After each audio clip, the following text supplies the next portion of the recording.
ബറോട്ടയും ബീഫും പോലീസ് ഉദ്യോഗസ്ഥന്മാർ വാങ്ങിക്കൊടുത്ത് കോട്ടയത്ത് പോലീസ് ക്ലബ്ബിൽ വാങ്ങിക്കൊടുത്തതിന് ശേഷമാണ് അവരെ മലചവിട്ടാൻ കൊണ്ടുപോയത് എന്നതിനെ സംബന്ധിച്ച് കൃത്യമായി അദ്ദേഹം പത്രസമ്മേളനത്തിൽ പറഞ്ഞു. പോലീസിന്റെ അകമ്പടിയോടുകൂടി സ്ത്രീകളെ സന്നിധാനത്ത് പ്രവേശിപ്പിക്കാൻ വേണ്ടി നടന്ന കുൽസിതമായിട്ടുള്ള നീക്കം. സംസ്ഥാനത്തിന്റെ മുഖ്യമന്ത്രി ബന്ധപ്പെട്ട പോലീസ് ഉദ്യോഗസ്ഥന്മാരുടെ യോഗം വിളിച്ചു ചേർത്ത് സ്ത്രീ പ്രവേശനം ഉറപ്പുവരുത്താൻ ആവശ്യമായ നടപടികൾ സ്വീകരിക്കുകയാണ് ചെയ്യുന്നത്.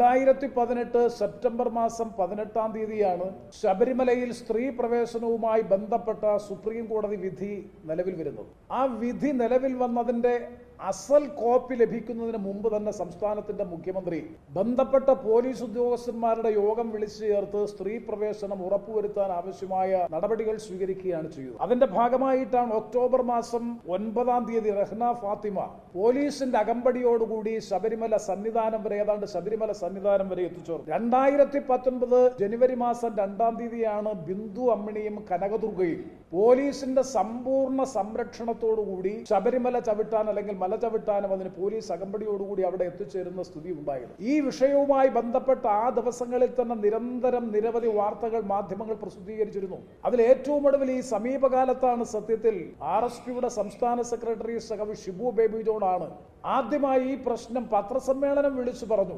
ബറോട്ടയും ബീഫും പോലീസ് ഉദ്യോഗസ്ഥന്മാർ വാങ്ങിക്കൊടുത്ത് കോട്ടയത്ത് പോലീസ് ക്ലബ്ബിൽ വാങ്ങിക്കൊടുത്തതിന് ശേഷമാണ് അവരെ മലചവിട്ടാൻ കൊണ്ടുപോയത് എന്നതിനെ സംബന്ധിച്ച് കൃത്യമായി അദ്ദേഹം പത്രസമ്മേളനത്തിൽ പറഞ്ഞു. കോൺഗ്രസിന്റെ നേതൃത്വത്തിലുള്ള പമ്പാ സംഗമം നടന്നപ്പോൾ, പത്തനംതിട്ടയിൽ നടന്നപ്പോൾ അവിടെ പ്രസംഗിച്ച കേരളത്തിന്റെ പ്രതിപക്ഷ നേതാവ് ശ്രീ VD സതീശൻ ഈ കാര്യത്തെ സംബന്ധിച്ച് പറഞ്ഞു. കഴിഞ്ഞ ദിവസം പന്തളത്ത് നടന്ന വിശ്വാസ സംഗമത്തിൽ സംബന്ധിച്ചുകൊണ്ട് ഞാൻ സംസാരിച്ചപ്പോൾ അടിവരയിട്ട് ഞാൻ പറഞ്ഞു, കനകദുർഗയ്ക്കും ബിന്ദു അമ്മിണിക്കും പൊറോട്ടയും ബീഫും ആവശ്യപ്പെട്ടപ്പോ അത് വാങ്ങിക്കൊടുത്ത് അതിനുശേഷമാണ് പോലീസ് വാനിൽ ആരും കാണാതെ, കാരണം വൻപിച്ച പ്രക്ഷോഭം നടക്കുമ്പോൾ, പ്രതിഷേധം നടക്കുമ്പോൾ ആരും കാണാതെ വാഹനത്തിൽ കിടത്തി പമ്പയിൽ കൊണ്ടുവന്നതിന് ശേഷം മലചവിട്ടാൻ കൊണ്ടുപോയത്. ഈ കാര്യങ്ങൾ ഇതിനു മുമ്പ് ഷിബു ബേബി ജോൺ പറഞ്ഞപ്പോഴും VD സതീശൻ പറഞ്ഞപ്പോഴും ഒരിക്കലും തോന്നാത്തൊരു വികാരമാണ് കഴിഞ്ഞ ദിവസം പന്തളത്ത് ഞാൻ പ്രസംഗിച്ചതിന് ശേഷം CPM സൈബർ സംഘത്തിന്റെ നേതൃത്വത്തിലുള്ള കനത്ത കടന്നാക്രമണം നടന്നുകൊണ്ടിരിക്കുന്നത്. ഞാൻ അതിനെ സന്തോഷത്തോടുകൂടി സ്വാഗതം ചെയ്യുകയാണ്. കാരണം അവരുടെ മനസ്സിൽ വല്ലാതെ മുറിവേൽപ്പിച്ചിട്ടുണ്ട് എന്ന കാര്യത്തിൽ സംശയം വേണ്ട. കേരളത്തിലെ ദശലക്ഷക്കണക്കിന് വരുന്ന വിശ്വാസ സമൂഹത്തിന്റെ മനസ്സിൽ ഏറ്റവും കൂടുതൽ മുറിവേൽപ്പിച്ച സംഭവമായിരുന്നു പോലീസിന്റെ സംരക്ഷണയോടുകൂടി, പോലീസിന്റെ അകമ്പടിയോടുകൂടി സ്ത്രീകളെ സന്നിധാനത്ത് പ്രവേശിപ്പിക്കാൻ വേണ്ടി നടന്ന കുൽസിതമായിട്ടുള്ള നീക്കം. അന്ന് പാർലമെന്റ് തെരഞ്ഞെടുപ്പുമായി ബന്ധപ്പെട്ടുകൊണ്ട് ഈ പ്രശ്നം ഞാൻ ഉന്നയിച്ചു, ഞാൻ പ്രസംഗിച്ചു പല സ്ഥലത്തും.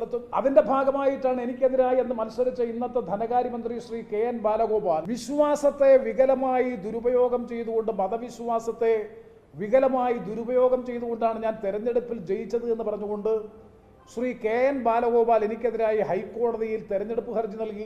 ആ ഹർജി നിലനിൽക്കുന്നതല്ലതാ എന്ന് കണ്ടുകൊണ്ട് ബഹുമാനപ്പെട്ട ഹൈക്കോടതി തള്ളി. അതിനുശേഷം ബഹുമാനപ്പെട്ട സുപ്രീം കോടതിയിൽ സ്പെഷ്യൽ ലീവ് പെറ്റീഷൻ സമർപ്പിച്ചു. ആ പ്രത്യേകാനുമതി ഹർജിയും ബഹുമാനപ്പെട്ട സുപ്രീം കോടതി തള്ളി. അപ്പൊ സുപ്രീം കോടതിയും ഹൈക്കോടതിയും തള്ളിയ ഒരു വാദമുഖത്തെ വീണ്ടും അത് മുനകൂർപ്പിച്ചുകൊണ്ട് എനിക്കെതിരെ വർഗീയമായ ആക്ഷേപം നടത്താൻ വേണ്ടിയിട്ടുള്ള ബോധപൂർവമായ പരിശ്രമമാണ് CPM സൈബർ ഹാൻഡിലുകളുടെ നേതൃത്വത്തിൽ എനിക്കെതിരായി നടന്നുകൊണ്ടിരിക്കുന്നത്. കടന്നാക്കണം. നിങ്ങൾ ആ കമന്റുകൾ പരിശോധിച്ചാൽ മനസ്സിലാക്കാൻ കഴിയും. നിലവാരമില്ലാത്ത, വില കുറഞ്ഞ ആ കമന്റുകളെല്ലാം ആസൂത്രിതമായി ഒരു കേന്ദ്രത്തിൽ നിന്ന് വരുന്നതാണ് എന്നുള്ളത് കൃത്യമായി മനസ്സിലാക്കാൻ കഴിയും.